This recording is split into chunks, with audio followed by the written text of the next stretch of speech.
to your weekly look at Tiffin University basketball. Hi everybody, it's Tiffin University Dragon Basketball Weekly. I'm voice of the Dragons, Russell Snyder to my right, head men's basketball coach, Mr. Tom Church. And coach, how you doing right now? You've had me feeling pretty good. Been a lot of fun out here. What's been going on? So far, so good. It's been a good 2 weeks for us, so we're feeling good, playing well, and we're having a good time doing it. Well, last week when we got a chance to talk, your team is coming off the 2 straight home conference wins over Kentucky Wesleyan and Tribeca, and that was great momentum that you needed to build up coming into a bit of a step up in competition this week. Obviously, you have Malone and Ashland coming in. Let's go to the Malone game first. It's a game that the Dragons got an 82-76 victory over Malone. One of the keys to that game, Coach, a couple keys really, only 7 turnovers for your kids, and he shot 81% on the free throw line to really help put the game away at the end.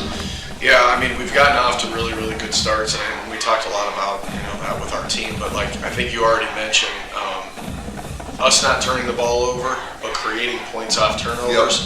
Yep. We went back over these 4 games, and we've outscored our opponents points off turnovers combined in 4 games, 66-26. Wow. So, and a couple of those games were extremely close. I think the Ashland game was maybe 11-3 off points off turnovers. It was either the Ashland-Malone game, but we've been in the plus column in all those, and 66-26 over 4 games. So that's a huge stat for us, especially when you come in to have 2 close games like Malone and Ashland. You can look at that from a bunch of different angles too. I mean, you can look at it from the defensive angle, it's you guys creating turnovers, offensive side, keeping good care of the basketball, and as well as turning those transition points in when you get the opportunity. So there's a lot of angles that a coach can break that stat down from. Absolutely, and we're not turning them. We have a few turnovers, but we're not turning them over where they're leading the points. There may be dead ball turnovers, so that's a huge stat for us, and that's been a stat that's changed. We've tweaked our offense a little bit, but I think not only has it helped our offense, but I think it's helped our defense. We're just playing with a lot of confidence right now. It seems like your kids are kind of figuring out the way the game is going to be officiated, whether it's going to be a physical contest or whether they're going to make sure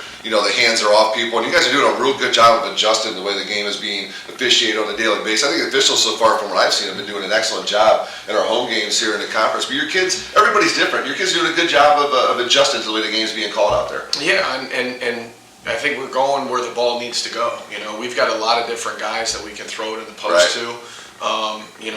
A lot of teams are starting to switch, and we're exploiting mismatches. But when we do get it inside, we are getting to the free throw line, and we're getting quality shots. We're shooting high percentage shots. I mean, our shooting percentage right now, we're just built a lot differently than we ever have been. And our size, you look at Malone, you look at Ashland. I mean, our guards. Looking at the Ashland guards, I mean, we've got some really good size, and not only does that help you on the offensive end, but the defensive end as well. I mean, they're 2 potent offensive teams, and I thought we held them in check. Right, you mentioned the size of your guards. It makes it difficult when you're just trying to switch because on either side of the basketball, on the defense side, you switch. You got guys like Karius who can handle themselves down low if they have to. You don't want him down there every possession, but on a switch, if he has to, it's not going to be a liability because we've seen some guys out there playing guard who still look like kids, but our guards look like men. Yeah, everybody ball screens now. There's a lot of ball screen action, so if you are able to switch and not get taken in the post, it's a huge advantage. Right. So one of the things you got to be proud of your kids on Thursday night. Malone put on a big rally in the second half to get themselves back into it. But your Dragons answered that with a 9-0 run of their own. And then eventually put the game away with the free throws. And talk a little bit about how your kids responded when Malone showed they're a good team. They were going to put a run on. Your kids had to respond and they did. It's been, as well as it's been a process here. And I think one of those things is like learning how to win. I mean, we've been in a lot of close games, especially over the last couple of years, but we really haven't been able to close out games or figured out how to win. And we're starting to do that now. And like you said, against a step up in competition, against quality opponents. I mean, it's the first time that we've beaten Malone since I've been here. And they've got a great team. They've been at the NCAA tournament here, I think, once over the last couple of years. So to be able to win close games and learn how to win, like you said, getting to the free throw line, not turning the ball over, getting quality shots, we're learning how to do that. And let's be honest with, I mean, that atmosphere on Thursday and Saturday. Oh, it was great. I mean, I didn't think Saturday could be any better than Thursday, and Saturday was better. I mean, it was just our kids just fed. Off of that, and the crowd and the students and the parents and the fans. I mean, it was really fun. Well, I did text you on Thursday night and tell you how much fun that was after I got home after that game. It was cool. And we have to do that. We have to do that here. I think this gym, we can make this one of the toughest places to play. And as well as I do, like our conference, I mean, we look back and we watch these scores and it's so hard to win on the road in our conference. So we have to make this, a place to play where nobody wants to come here and play. Absolutely. And it's starting, it's slowly starting to get like that. It's a process, but like these last 2 weeks, and especially these last 2 games, I think it's given our kids a ton of confidence. Well, to be honest, wins help build that. You're exactly right. And I think the way that we won too, like you said, we were able to weather, good teams go on runs. Malone's a good team. Ashland, they're a good team. I mean, they went on runs. And the biggest change with us is getting stops defensively. So you may have some lulls on offense where, we don't We'll mention that in the Ashland game. Yeah, but we're not letting teams just dictate what they want to do on offense and get whatever shot that they want. So we're able to get some stops. We're able to string together multiple stops, and we're able to keep ourselves, in the game when we go through those offensive lulls. Well, before we mention a couple of our Dragon players who had some good games on Thursday, we got to mention Bo Meyer's name. My gosh, that kid on Thursday night single-handedly kept them in the game in the second half. So hats off to that young man. He played fantastic. Player, But it was great, really, when Trent Williams got that 1,000th point because of the announcement, and it allowed at that time of the game for the crowd to really amp up and to finish the game strong. It was great to see Trent get that, and we celebrated him before the game on Saturday. And Trent, most of the time I ask the athletes to turn away to the camera, and they don't do it, but Trent did, so it made me very happy. But he hit his 1,000th point on Thursday against Malone. Josh Rivers in our big game for you offensively, 24 points, and then Wesley Jordan chipped in with 15 and 8 for you on Thursday night. Yeah, and Trent, he's been here. He's a 4-year guy. To be able to get that, it was special. To get it in a win, him and Wes in particular, they've been here through that struggle, through those down times, and they've been a huge part, obviously, of our success and starting to turn things around. And Josh Rivers just played, an incredible game. I mean, I think he was 10 of 11 from the field. Determined, it seemed like. Yeah, and he's starting to really, really figure it out offensively, our spacing, and he's taking advantage of opportunities when he's able to get to the basket, because off the bounce, I mean, he's as good as anybody, but he's starting to settle down even on the perimeter. He's making a few shots here and there. And I think the most underrated part of his game is his passing. His floor vision is incredible. He made a couple passes, even in the Ashland game, that you just don't really see. And he turns it over every once in a while. He tries to make a couple difficult ones, but for every one difficult one, he's finding a guy, 2 or 3, he gets those assists. So he's really, really good, underrated passer, and I thought he was tremendous in the game Thursday, and a big part of the reason why we won. Well, it was 3 in a row at home here in the conference for the Dragons. Moving into Saturday when Coach Church's alma mater came into town, Ashland, and they were coming in second place in the conference. And they had recently, I believe, lost to again to Walsh, who they are now tied with, I believe, in the second spot in the conference. But they came into town, as you say, number 2 in the GMAC, and the Dragons. We mentioned it earlier. Let's go ahead and mention it again. An almost 8-minute spell of not scoring the basket. But really, as much as your offense struggled, you mentioned it. Your kids did not allow it to be something bigger than what it was. You held them to only 10 points in that time.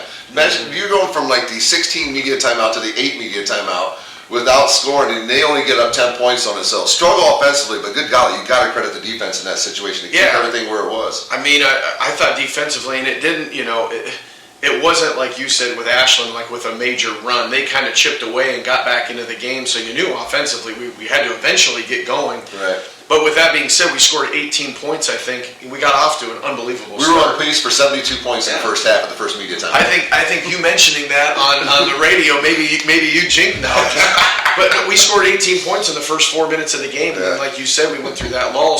But defensively, we were able to get some stops. Of course, they were able to score. And then there was a couple points, I think, when we did start scoring. We got to the free throw line. We saw the ball go through. We were able to keep them at bay. We got off to a really slow start in the second half. Yeah, an 18-4 run. 18-4 run. And I thought the way that our guys responded, we got down 8. We got down 8. And I thought, it doesn't really show in the box score as much, but I thought Mo got extremely aggressive. Morgan Taylor got extremely aggressive when he got his goggles knocked off his glasses. Yeah. He got extremely aggressive. He got to the free throw line, and then that barrage of threes that we hit, Ian hit one, Trent hit one, and Karius hit one. 2 of those came off of passes from Josh Rivers.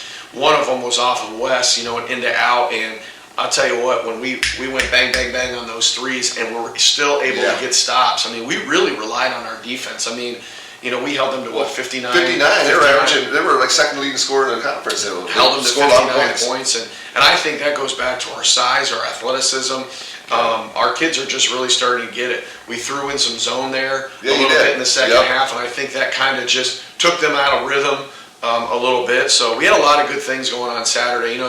They were coming off of, like you said, a loss to Walsh on Saturday. They got a big win at home against Findlay. Yeah. So, they were coming in with that confidence. I mean, they just beat Findlay at home by 22 or 23 or something like that. Well, Ashland's never going to step on the floor without that confidence. That's for certain. No, they're not. And I think, us beating them here last year, I think there was a little bit of a chip on their shoulder maybe coming in here. And, man, we really played. It was a really good college basketball game. And Certainly. like you said, I thought it was a well-officiated game. I thought it was physical on both ends. But I didn't think that the calls were, I thought the calls were really, both sided. I thought they were extremely even. Yeah, nothing got out of hand. It was a physical basketball game like you would expect. And Ben Haraway, one of the better players in this league, has been there since he got here. You really made him struggle on Saturday afternoon. And that kind of, if he doesn't get going, that's kind of what gets them going when he gets going. And that's credit to your guys' defense. Again, you mentioned the 10 threes and Ian Lopez. He had 5 of them. And it seemed like each one of his were so timely, too. Yeah, he is playing with a great deal of confidence right now, and kudos to him. I mean, he gets in the gym every single day. And I think other guys have started to feed off of that. And it's one of the things that we talked about our guys about, is winning, wanting more, but understand why we're winning, and to keep a level head, maybe saying this, but like not dwelling on it. Just like a loss, you don't want to dwell on a loss, and you don't want to dwell on the wins. I mean, we're happy. We're excited. We're playing with confidence, but we're coming into work every day, and we're moving on to the next one. You know, and I think that's where a program needs to take the next step. And I think we're doing that. We're starting to win games, but learning how to win, expecting to win, and then moving on to that next game. It's important. That's an important part, the learning how to win and the expecting to win. A lot of that goes through a lot of that goes through a point guard. And Karyaski had another good game for you against Ashland. 13 points and 6 rebounds. I think he had 4 or 5 assists as well. Yeah, he's playing extremely well on both ends of the floor. It just seems like we have somebody stepping up every single night, and now we're getting multiple guys that stepping up. Let's not forget about Kale. I thought Kale played a great game on Saturday on both ends of the floor. Well, you got me all excited on that dunk down here on this end in the second half. He had that dunk down there. He had the and one, and I think he does a lot of stuff that does not show up in the box score. Yeah. For every shot that he blocks, he alters just as many. Oh, certainly. And he really makes their guards think about hey, going in there against 6'10", and he's extremely mobile. But he gave us a nice little offensive punch on Saturday, and keeping balls alive on the defensive and offensive end, whether rebounding. So he actually won the hard hat award along with Ian, and because we thought Ian played. He was on Haraway a lot of the minutes. I think Haraway was 4 or 5 of 13. We'll take that. We'll take that percentage from him, especially when I think he got 41 here last year. Yeah. And even though we still won. Yeah, he played. So we held him in check. But I thought those two guys defensively were really, really good. And Mikhail, even if he doesn't get the rebound, the extra effort you got to put in to get the rebounds when he's on the floor pays dividends as the game wears itself through as well. Absolutely. So the Dragons now tied for 6th in the conference with Malone and Lake Erie with identical conference records. And Malone's got a tough little run coming up this week. They got Ashland in. They got to go to Cedarville. Lake Erie's got Tribeca and Kentucky Wesleyan like the Dragons had just a couple of weeks ago. But tomorrow night, you're on the road at Salem, a team that's a non-conference game thrown in the middle of your conference schedule, but it's almost like one because you got a lot of familiarity with this team. We do, and a lot of teams in our conference play them. I think Lake Erie played just them recently. twice. They played them twice. Kentucky Wesleyan, I think. So they're a 500 team. Everybody in the conference has those bye weeks. Yeah. So this is going to be one of ours coming up. So it's a perfect time for us to play them, and I think keep that continuity for what we need to do. But they're a good team. They're a solid team. Oh, yes, offensively, they can really, really get going. That coach has done an incredible job there. So it'll be a test for us, and we try not to, even as coaches, look at the schedule and we look at the standings, but to look at the schedule to see who plays who, because winning on the road, conference games, you never know. And there's so much basketball left to be played. Right. You cannot stub your toe at home. No. And you got to go on the road and you got to try to steal 1 or 2. I mean, you have to. We've gotten 2 road wins right now against ODU and Northwood, and we're going to need some more. Right. We have, by no means is the job done, because it is going to be an absolute battle. Right now, it looks like 9 teams are going to be fighting for 8 spots. So it is going to be a battle here towards the end. No matter what everybody else does, it all comes down to whether you guys handle your business or not. Absolutely. We control our fate right now, and I think a lot of that's going to come at home. And you have to. You got to win your home games. It was just like Kentucky Wesleyan. Like, we beat them on Saturday. They turn around and beat Hillsdale on Thursday at their place. So it's one of those things where you don't know where those wins are going to come from on the road. So you better win at home. Yep, lace them up and go out and get it. Then Saturday, this coming week, the Dragons will be out on the road at Ashland. So a quick turnaround facing them again. So it's another big conference opponent, a big road test for your kids. One of the tougher places to go play. Yeah, and that game's at 1 o'clock. Yeah, because it's just a single game. It's a single game. We'll be here for the women with Ursula at that time as well. There's no girls game beforehand, so it's at 1 o'clock. And it was the same thing last year. We had moved the game up. I think there was a snowstorm coming, so we played like a 4 o'clock game last year. We got that win, and then we had to turn around on Saturday and go back there. So, that's right. So the difference this year is we both have different opponents going back into that game where they play Malone on Thursday. So, and it's going to be a great environment, and they're going to be ready for us. So I think taking that next step as a program and winning some games on the road, especially conference games, is going to be what we need to do. And like I said, our guys are playing with a lot of confidence right now.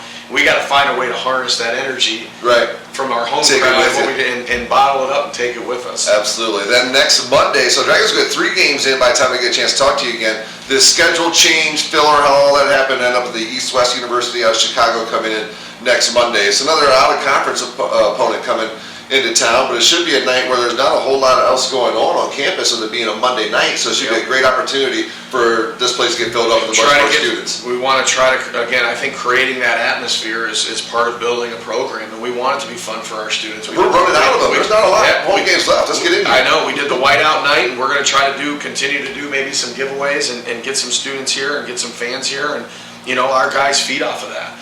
So yes, we got a non-conference opponent, and it worked out perfect in the schedule because I didn't want to go 2 road games in a row where we had to go at Ashland and then 2 Walsh. So we've got a home game in there, and then we'll come home on Saturday for the Cedarville game. So that's going to be our alumni day and our fast break club. Oh yeah, I've already had some alumni have been texting me and stuff. If you are coming to the game on alumni weekend, please get in touch with me. We'd love to have you hop onto the broadcast and just say hi. I love having our Dragon basketball alumni pop in. It's always fun. Our alumni have been extremely supportive, and they know we went through a stretch here my first few years, and again, by no means is the job done, but we're starting to get some momentum, and our kids are playing with a lot of confidence, and I think our alumni base is extremely happy and excited. So it's going to be a great day, and hopefully we're coming into that game with 1 or 2 road wins, from earlier in the week. So we'll see. Yeah, all this coming your way very real soon, right back here at the Gilmore Student Center. You can catch the live video links at GoTiffin.Dragons.com on the road games when Coach Church is away with his kids. And you can catch our broadcast at the same place. Just go right to GoTiffin.Dragons.com. Click on the schedule tab under the Tiffin University men's basketball team. Coach, have a safe trip, man. Have some fun down in Salem, and we'll get together next week and hopefully talk about some Dragon wins. Sounds great. He's Coach Tom Church. I'm Russ Snyder, voice of the Dragons. We'll talk to you at University.